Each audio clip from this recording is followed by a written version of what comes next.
Guys, nakikiusap at nananawagan kami bilang mga concerned Manileños, or kung hindi ka man taga Manila at ikaw ay napunta dito sa Manila Bay, please lang po, wag naman sana kayo mag-iwan ng kalat dito.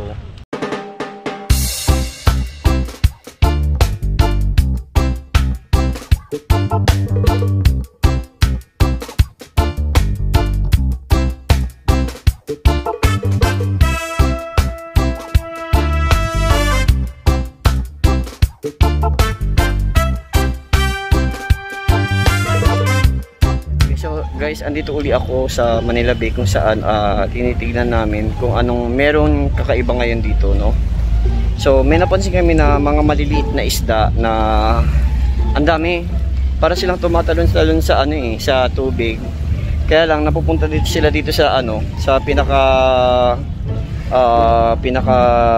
buhangin, namamatay sila. Pero ang dami nila, guys, eh. Ayan, oh, kumpul-kumpul sila pagka pag lumayamak, ang dami, oh. Puntahan nga natin. Wait na, guys, ah. Pakita ko sa inyo yung sinasabi ko sa inyo. Nakalublob ako. Ayan, oh.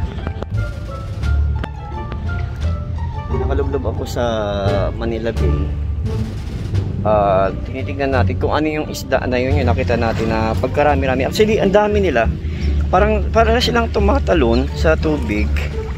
Pero parang iba, eh. Ayan, may mga isda rin dito, guys, oh. Kita nyo ba yung mga isda? Kita nyo?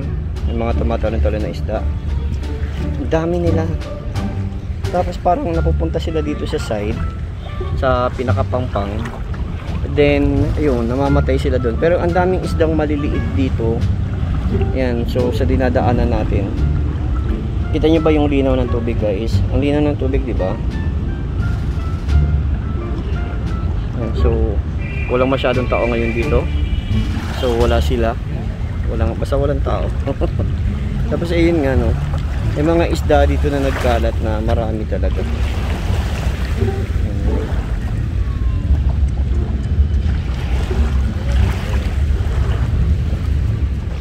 O sa buhangin ng dagat. Pero kung mapapansin niyo, guys, sobrang dami talaga ng isda dito. Nakikita niyo yung isda, eh. Sa linaw ng tubig, kita na yung isda, mga maliliit. Tapos may mga hindi natin alam kung ito ba nagpalit lang ng balat or talagang ito yung may mga patay dito na tulad dito. Ito, guys, yan. So may mga ganyan na nakakalat dito. Siguro pagkakaalam ko baka nagpalit ng ng shells. Pero yung mga isda talaga dito pa lang sa Pampang, kita talaga sila. And ang dami po nila.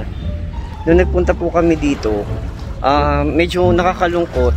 May nakakalungkot talaga. Parang nakonsensya ako kasi syempre isa ako sa mga nagbablog regarding sa kalinisan ng Manila Bay. Pero pagdating namin, may mga styro cups na pinag-inuman ng kape na hindi natin alam kung, pero feeling ko galing sa mga nagtitinda dito, guys, na umiinom ng kape dito malapit sa dagat. Pero hindi nila pinapansin yung mga styro. Kaya wala talaga tayong choice. Makukonsensya tayo, eh. Kasi tayo ay nagbablog tungkol sa kalinisan ng di ba? Sa kalinisan nitong Manila Bay. Pero ganun yung eksena. So sa isang maliit na bagay, sa pamamagitan ng pagdampot ng mga yun, malaking tulong na din. So medyo hindi ganun ka yung ngayon. Pero ang tubig is sobrang clear ng tubig. Maraming isda sa ilalim, guys. Hanap tayo. Diyan lang sila.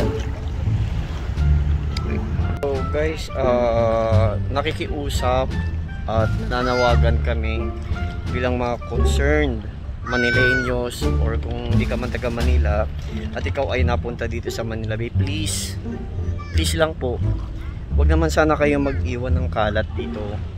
Lalo na yung mga yung mga styro cups, kasi may mga tindahan dito along Manila Bay, dito sa side, sa taas, sa Baywalk.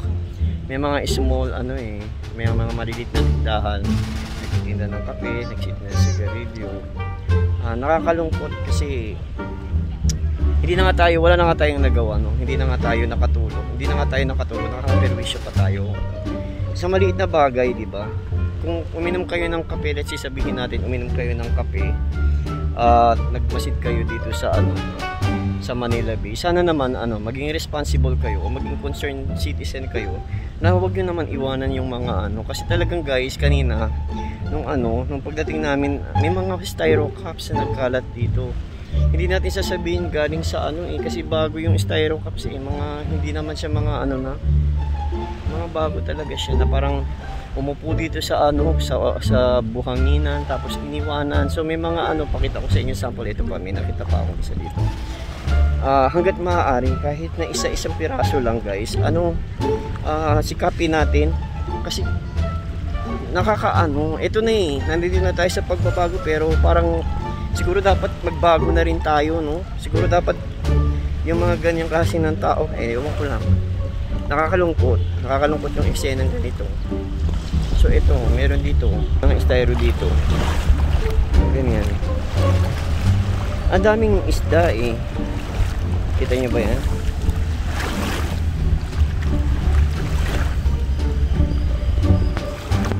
Ilan na po yung nadampot ko na ganito dito sa mga sulok-sulok dito sa batuhan. Maging naman po sana tayo, maging concern. Nakakalungkot. Imbis na yung excitement ko nang mag-vlog para dito sa Manila Bay, nawawala dahil sa grabe. May mga bote-bote ng sito. Kailangan pa ba tayo bantayan? Kailangan pa ba tayong dito, puntahan dito at bantayan para lang ba yan? Talagang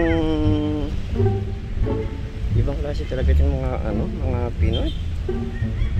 Ako po, siya Pinoy naman talaga ako din, pero ibig sabihin, sana magkaroon tayo ng karoon tayo ng mahiya naman tayo.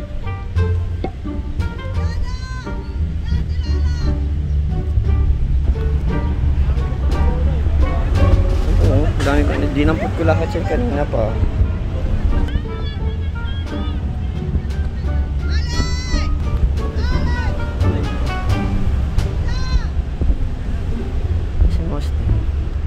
Araw.